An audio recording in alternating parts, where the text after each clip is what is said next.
Hello friends, welcome to my channel visual art history Mahi S. Friends, ये मेरा 25th mock test है। मैंने इससे पहले 24 मॉक टेस्ट कराया है और जो कि मैं इसके डिस्क्रिप्शन बॉक्स में दे दूँगी उसका लिंक। एक मैंने उसका प्लेलिस्ट बना दिया है जिसमें आप वहाँ पे जाके मॉक टेस्ट का जो भी टाइटल है उसका मॉक टेस्ट करके आप उसको क्लिक करेंगे, आपको उसमें सारे के सारे मॉक टेस्ट मिल जाएंगे। ये मॉक टेस्ट आपको net JRF, TGT PGT, UP TGT PGT का अभी वैकेंसी आ गई है तो आपके उसमें भी ये बहुत ही हेल्पफुल होगा। और ये सारे जो क्वेश्चंस होते हैं ये मैं बिल्कुल अलग से अपने से रीड करके राइट करके बुक से बनाती हूँ, जो कि बिल्कुल ही यूनिक है क्योंकि आज का जो टीजीटी पीजीटी का लेवल है वो थोड़ा सा इम्प्रूव हुआ है। और उसमें जो क्वेश्चंस हैं आपके नॉर्मल से जो आपके टेक्स्ट बुक आती हैं ऑब्जेक्टिव टाइप क्वेश्चंस के, उससे अलग हट के आते हैं क्वेश्चंस। तो मैंने थोड़ा डीपली स्टडी करके आप लोगों के लिए स्पेशली ये सारे मॉक टेस्ट का क्वेश्चंस बनाई हूँ। तो अभी मेरे मॉक टेस्ट में 20 क्वेश्चंस होते हैं, एमसीक्यूज़ होते हैं, जिसमें कि आप मेरा मॉक टेस्ट का रूल है कि पहले मैं 20 क्वेश्चंस बताती हूँ आपको, आप पेपर पेन लेके बैठिएगा और उसको सॉल्व करिए खुद से। अगर आप फिर उसके बाद मैं आंसर तुरंत की तुरंत स्टार्ट कर देती हूँ, जिसमें मैं पूरा डिस्क्रिप्शन के साथ आपको आंसर बताती हूँ। आंसर बताते वक्त मेरा एक क्वेश्चन के साथ दो दो तीन तीन क्वेश्चन आपका तैयार हो जाता है, क्योंकि मैं आर्टिस्टों के बारे में, आर्टिस्ट की पेंटिंग्स के बारे में पूरा बाकायदे डिस्क्राइब करती हूँ। तो आपके लिए ये वीडियो बहुत ही हेल्पफुल होती है। 20 क्वेश्चन आपके 60-80 क्वेश्चन के बराबर होते हैं।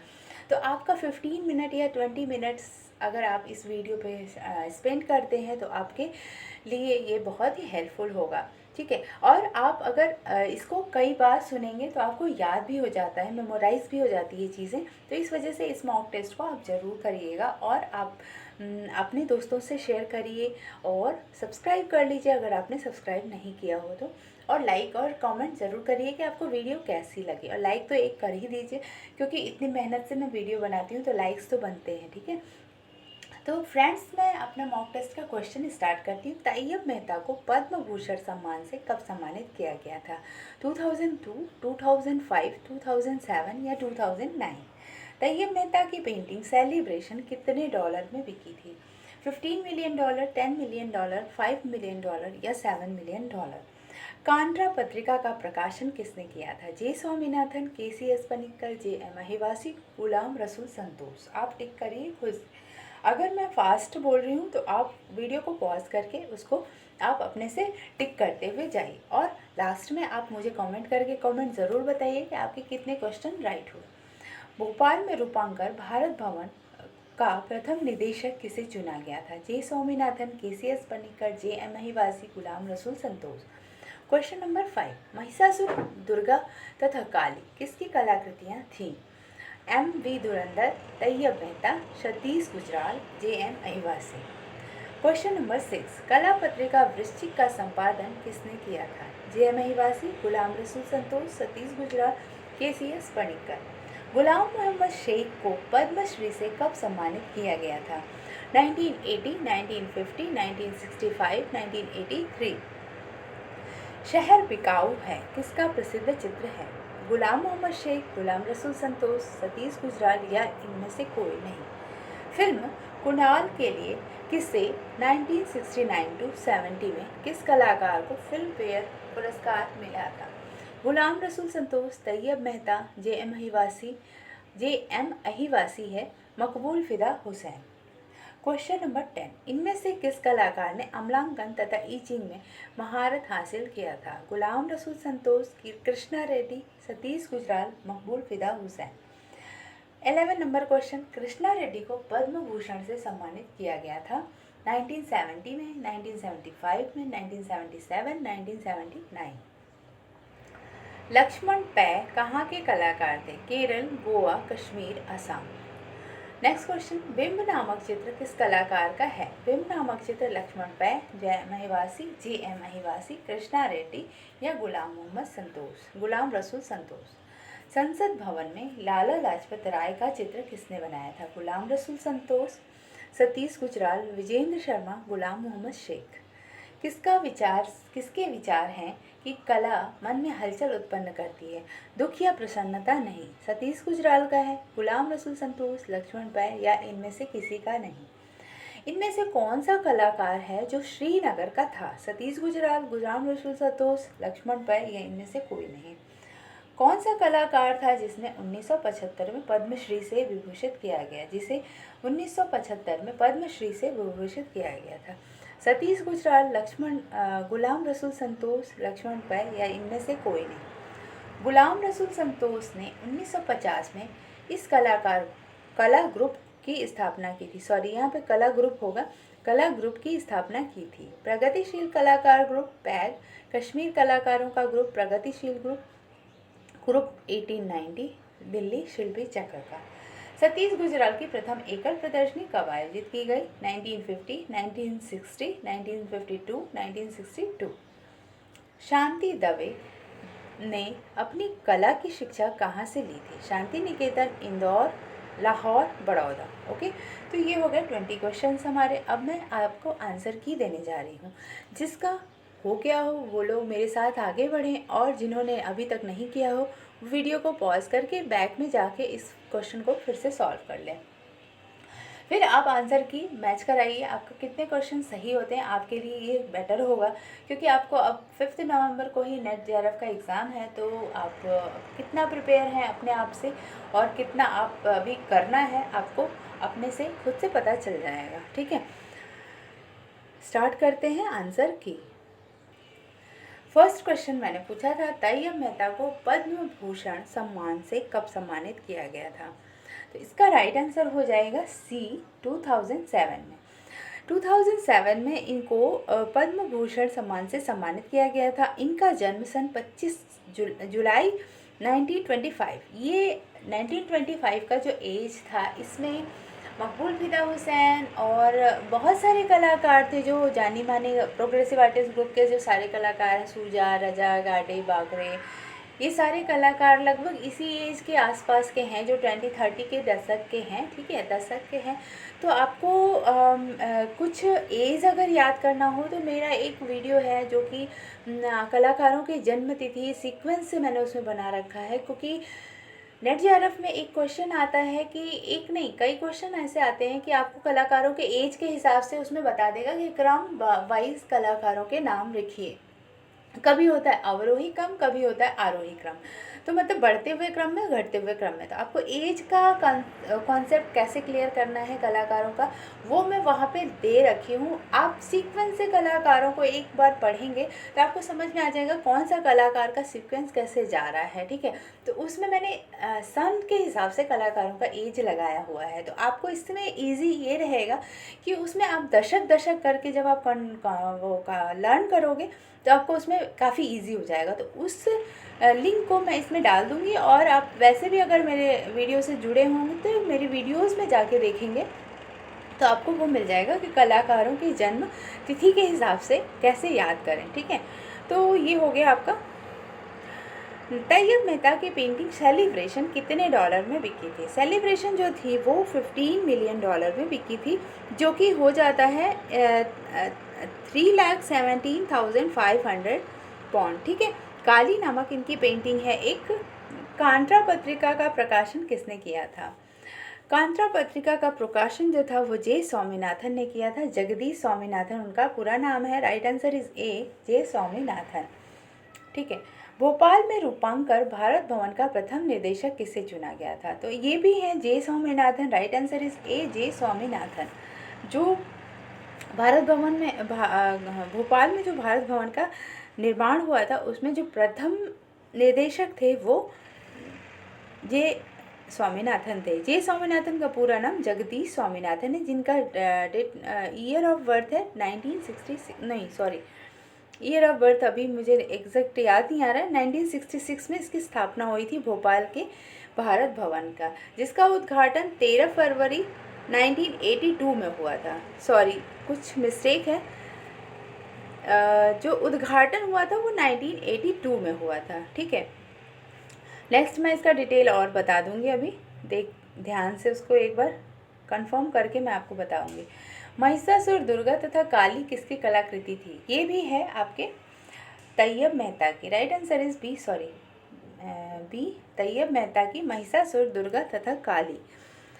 ये सारी जो पेंटिंग्स है, ये इनकी दुर्गा जो थी वो 1 मिलियन 1.584 मिलियन में 2001 में इसकी नीलामी हुई थी। 2005 में गेस्चर नामक एक इनकी कलाकृति थी जो कि 31 मिलियन इंडियन रुपीज़ में बिकी थी, जो कि रंजीत मलखानी चेयरमैन ऑफ कौमी ट्रेवल्स ने खरीदी थी। ठीक है, देश में सबसे महंगी बेचने वाले कलाकार, पेंटिंग बेचने वाले कलाकार के नाम से जाने जाते हैं तैयब मेहता, जिनकी काली जो थी acrylic on canvas 76.2 by 61 centimetre में ये बनी हुई थी, जो कि इंचेस में हो जाएगा 30/24। मैं कुछ पिक्चर्स भी दिखाती हूँ आपको। तैयब मेहता का ये काली नामक पेंटिंग है। ठीक है, तैयब मेहता ने जो भी टेक्निक जो लगाई है वो उनके कलाकृतियाँ एक तरह से मॉडर्न हुआ करती थी। पहले तो उन्होंने लाइंस को क्यूब, कोन, फ्लैट लाइंस में दिखाया है। उसके बाद इनके जो कलर्स होते थे बिल्कुल ओपेक की तरह होते थे, बिल्कुल उनमें शेड नहीं हुआ करते थे। तो इस तरीके से उनके चित्र आप देख सकते हैं। इनके सारे पेंटिंग्स में इसी तरीके का आप एक स्टाइल देख सकते हैं। ठीक है, नेक्स्ट पेंटिंग इनकी दिखाती हूँ मैं आपको। तैयब मेहता की 2 पेंटिंग्स इसमें वर्ल्ड फेमस है, जो कि महिषासुर और काली। तो इसमें इन्होंने दिखाया है कि जो कि कलर्स का मैंने जिक्र किया था उस तरीके का इनके कलर्स हैं। इनके जो बैकग्राउंड हुआ करते थे वो भी अब एक बार ध्यान से देखेंगे। बैकग्राउंड में इन्होंने एक रेक्टेंगल आयताकार टाइप का कुछ बना के लाइंस करके उसको डिवाइड करके उसमें ओपेक की तरह इन्होंने कलर्स को फिल किया है। इसमें जो लेफ्ट में है वो महिषासुर है और राइट में है काली है। ठीक है, तो इन्होंने इन सब चीज़ों की सीरीज़ बनाई थी। महिषासुर जिसमें कि एक काला बैल है, जो बैल है वो आदमी और बैल की तरह है, और यहाँ पे इन्होंने दुर्गा के रूप में बनाए हैं। और ये काली का जो रूप है, ये काली का ब्लैक कलर का इन्होंने नीचे एक हेड भी दिखाया है। तो इस तरीके से इनके जो महिषासुर और काली जो थी वर्ल्ड फेमस पेंटिंग थी। नेक्स्ट और दिखाती हूँ आपको। ये है तैयब मेहता की एक और पेंटिंग। ऐसे ही कुछ है इनकी सेलिब्रेशन भी, जो कि काफ़ी बिग पेंटिंग थी, जो कि बहुत ही महंगे चित्रों में नीलाम हुए। इस तरीके से इनके टेक्निक्स हुआ करती थी। आप इनके टेक्निक्स एक बार देख लेते हैं। तैयब मेहता की टेक्निक में इस तरह ही है, सारी पेंटिंग्स इनकी इसी तरह से है, इसमें कोई ऐसा बदलाव नहीं हुआ है। ठीक है, तो आप देख सकते हैं। अब हम नेक्स्ट क्वेश्चन पे आगे बढ़ते हैं। कला पत्रिका वृश्चिक का संपादन किसने किया था? तो राइट आंसर इसका हो जाएगा कला पत्रिका वृश्चिक गुलाम मोहम्मद शेख ने संपादित किया था। गुलाम मोहम्मद शेख ने, सॉरी यहाँ पे गुलाम रसूल संतोष हो गया है, जो कि गुलाम मोहम्मद शेख होना चाहिए था। मोहम्मद शेख, 2 कलाकार थे, एक गुलाम मोहम्मद शेख और एक गुलाम रसूल संतोष। तो यहाँ पे टाइपिंग थोड़ी मिस्टेक है, गुलाम मोहम्मद शेख होना चाहिए था। ठीक है, गुलाम मोहम्मद जो शेख थे वो ब्रिटेन में, उन्होंने भारतीय लघु चित्रकला की शक्ति का एहसास जब हुआ तो उनकी शैली पर भी उसका प्रभाव आया। वो जब ब्रिटेन में रहते थे तो भारतीय लघु शैली को जब देखा उन्होंने, तो उन्हें उसको अपने चित्रों में आत्मसात किया और उनकी चित्र शैली पर इस तरह का प्रभाव पड़ने लगा। लेखन के क्षेत्र में भी उन्होंने मुगल तथा आधुनिक कला पर अपनी दृष्टि से प्रकाश डाला है। 1969 टू 1973 में कला पत्रिका वृश्चिक का इन्होंने संपादन भी किया था। वे एक अच्छे कला समीक्षक और कला इतिहासकार भी रहे हैं। ठीक है, Ghulam Mohammad Sheikh. Okay, next question देखते हैं। गुलाम मोहम्मद शेख को पद्मश्री से कब सम्मानित किया गया था? 1983 में। Right answer is D, 1983। Okay, next question. शहर बिकाऊ है किसका प्रसिद्ध चित्र है? शहर बिकाऊ जो है ये भी गुलाम मोहम्मद शेख का है। Right answer is A, Gulam Mohammad Sheikh. Okay, next 1981 में प्रारंभ किया और इसको पूर्ण किया था 1984 में। इसको बनाने में इनको पूरे 4 इयर्स लग गए थे। ठीक है, नेक्स्ट क्वेश्चन। फिल्म कुणाल के लिए किसे 1969 और 70 में किस कलाकार को फिल्म फेयर पुरस्कार मिला था। तो जो फिल्म फेयर पुरस्कार था वो तैयब मेहता को मिला था। तैयब मेहता जो थे वो कलाकार के कला फिल्म के बैकग्राउंड से भी रिलेटेड थे। इन्होंने फिल्मों में भी काफ़ी काम किया था, ठीक है। फिल्म का प्रकाशन भी किया था, इस वजह से इन्हें फिल्म फेयर पुरस्कार में 1969 और 70 में इन्हें पुरस्कार से सम्मानित किया गया था। फिल्म कौन सी थी? कुणाल। कुणाल याद कर लीजिएगा, ओके। नेक्स्ट क्वेश्चन है 10। इनमें से किस कलाकार ने अम्लांकन और ईचिंग में महारत हासिल किया था? इसका अगर जिक्र आता है तो कृष्णा रेड्डी इसमें सबसे पहले हैं, ठीक है।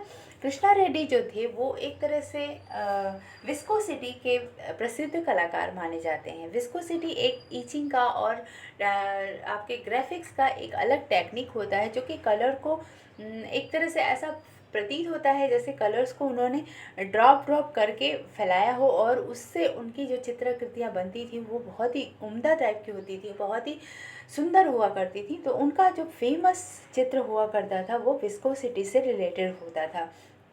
तो इस वजह से अम्लांकन तथा ईची में इनको महारत हासिल थी। इन्होंने बाहर कहीं न्यूयॉर्क विश्वविद्यालय में प्रोफेसर तथा ग्राफिक के डायरेक्टर के पद पर भी ये कार्यरत रहे थे। उन्होंने विश्व में अनेक देशों में प्रदर्शनियां भी की और संसार के 33 प्रमुख ग्राफिक कलाकारों में उनकी गणना की जाती है। कभी कभी भारत भी आया करते हैं, अभी ये भारत ही नहीं रहते, आया करते थे, ठीक है। कृष्णा रेड्डी को पद्म भूषण से कब सम्मानित किया गया था? कृष्णा रेड्डी को पद्म भूषण से 1977 में सम्मानित किया गया था। Right answer is C, 1977। Laxman Pai कहाँ के कलाकार थे? लक्ष्मण पै जो थे वो गोवा के कलाकार थे। गोवा के एक सशक्त ब्राह्मण परिवार में इनका जन्म हुआ था। Right answer is B, Goa के कलाकार थे, ओके। नेक्स्ट क्वेश्चन, बिंब। बिंब नामक चित्र किस कलाकार का है? लक्ष्मण का जो चित्र था वो आप एक तरह से उनको तांत्रिक कलाकार के श्रेणी में भी रखा जाता है। उनके कुछ कलाकृतियाँ थी जिसमें कि आप बिंब से रिलेटेड और कुछ तंत्र से रिलेटेड चित्र आप पा सकते हैं। तो ये बहुत ही वर्ल्ड फेमस कलाकार थे लक्ष्मण पै, जिनको कि right answer is Laxman Pai, okay. Next question है 14। संसद भवन में लाला लाजपत राय का चित्र किसने बनाया था? संसद भवन में लाला लाजपत राय का चित्र बनाया था, right answer is B, Satish Gujral ने, ओके। सतीश गुजराल जो थे वो आप तो जानते ही होंगे सतीश गुजराल के बारे में, जो भी आर्ट फील्ड में पढ़ रहा है सतीश गुजराल के बारे में अच्छे से जानता है। तो सतीश गुजराल एक बहुत ही वर्ल्ड फेमस कलाकार रहे हैं। इन्होंने आर्किटेक्चर भी किया है, इन्होंने कैनवस पेंटिंग भी किया है, कुछ स्कल्पचर भी बनाए हैं, इन्होंने म्यूरल्स भी बनाए हैं। ये एक बहुत ही अच्छे आर्किटेक्ट भी रहे हैं और इन्होंने संसद भवन के कई चित्रों को बनाया है, उसमें लाला लाजपत राय भी प्रमुख हैं, ठीक है। किसके विचार से कला मन में हलचल उत्पन्न करती है, दुख या प्रसन्नता नहीं? तो ये जो स्टेटमेंट था ये सतीश गुजराल का था। राइट आंसर इज ए, सतीश गुजराल का, ठीक है। Next question number 16। इनमें से कौन सा कलाकार श्रीनगर का था? श्रीनगर का कौन सा कलाकार था? ये थे गुलाम रसूल संतोष, ठीक है। Right answer is B, Ghulam Rasool Santosh, okay. Next question आप देख सकते हैं, इसमें श्रीनगर के हैं गुलाम रसूल संतोष। कौन सा कलाकार था जिसे 1975 में पद्मश्री से विभूषित किया गया था? तो इसका राइट आंसर इज गुलाम रसूल संतोष हो जाएगा, ठीक है। पद्मश्री से इन्हें 75 में अवार्डेड किया गया था। Question number 18। गुलाम रसूल संतोष ने 1950 में इस कलाकार ग्रुप की स्थापना की थी, ठीक है। यहाँ पे ग्रुप की जगह पे को हो गया है, कलाकार ग्रुप की स्थापना की थी। तो गुलाम रसूल संतोष कश्मीर के कलाकार थे, तो इन्होंने कश्मीरी कलाकारों का प्रगतिशील ग्रुप स्थापित किया था। आप अगर इनको जानते होंगे तो कश्मीर के हैं, तो कश्मीरी कलाकारों का प्रगतिशील उन्होंने ग्रुप स्थापित किया था, जो कि 1950 में किया था, ठीक है। Next question number 19। Satish Gujral की प्रथम एकल प्रदर्शनी कब आयोजित की गई थी? ये है इसका right answer 1952। Right answer is C, 1952 में इन्होंने अपनी प्रथम एकल प्रदर्शनी आयोजित की थी, ठीक है। Next question number 20। शांति दवे ने अपनी कला की शिक्षा कहाँ से ली थी? शांति दवे ने अपनी कला की शिक्षा बड़ौदा विश्वविद्यालय से ली थी। Right answer is D, Baroda विश्वविद्यालय। ठीक है फ्रेंड्स, तो शांति निकेतन जो था, सॉरी शांति निकेतन नहीं, शांति दवे जो थे वो बड़ौदा के 1956 में प्रथम बैच के छात्र थे और शांति दवे का जन्म अहमदाबाद में 1931 में हुआ था। वे बड़ौदा विश्वविद्यालय के 1956 के प्रथम बैच के छात्र रहे हैं।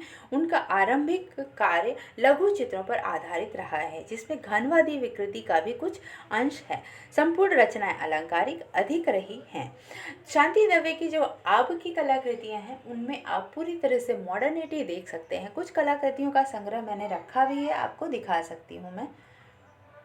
ये है शांति दवे का एक चित्र जो कि बहुत ही सुंदर है। ठीक है, आप देख सकते हैं मॉडर्निटी को कैसे अपने चित्रों में इन्होंने समाहित किया है। और यहाँ पर एक मदर, चाइल्ड एंड